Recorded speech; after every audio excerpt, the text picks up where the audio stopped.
আদ-দ্বীন হাসপাতালের বিরুদ্ধে অনিয়মের অভিযোগ তুলে এর লাইসেন্স বাতিলের কথা জানিয়েছেন স্বাস্থ্য ও পরিবার কল্যাণমন্ত্রী সরদার সাখাওয়াত হোসেন বকুল। তিনি বলেন, আদ-দ্বীন হাসপাতাল কোটি কোটি টাকা নিয়ে আমার পেছনে ঘুরেছিল, কিন্তু তাতেও কোনো লাভ হয়নি। আমি তাদের লাইসেন্স বাতিল করে দিয়েছি। শনিবার নরসিংদী মনোহরদী উপজেলা পরিষদ মিলনায়তনে দরিদ্র ও অসহায় মানুষের মাঝে আর্থিক অনুদান বিতরণ অনুষ্ঠানে প্রধান অতিথির বক্তব্যে তিনি এসব কথা বলেন।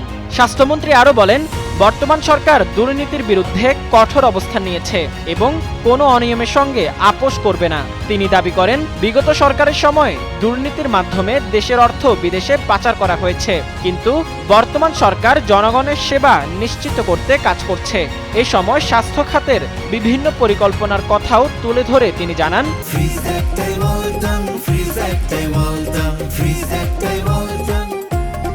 চীনের সহযোগিতায় দেশে ৩,০০০ শয্যার ২টি বিশেষায়িত হাসপাতাল নির্মাণের উদ্যোগ নেওয়া হয়েছে।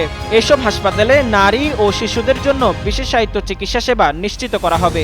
অনুষ্ঠানে তিনি আরও বলেন, পরীক্ষামূলকভাবে এমন একটি স্বাস্থ্যসেবা কার্যক্রম চালুর পরিকল্পনা রয়েছে, যার আওতায় স্বাস্থ্যকর্মীরা মানুষের বাড়িতে গিয়ে প্রাথমিক চিকিৎসা সেবা দেবেন এবং প্রয়োজন হলে রোগীকে হাসপাতালে নেয়ার পরামর্শ দেওয়া হবে।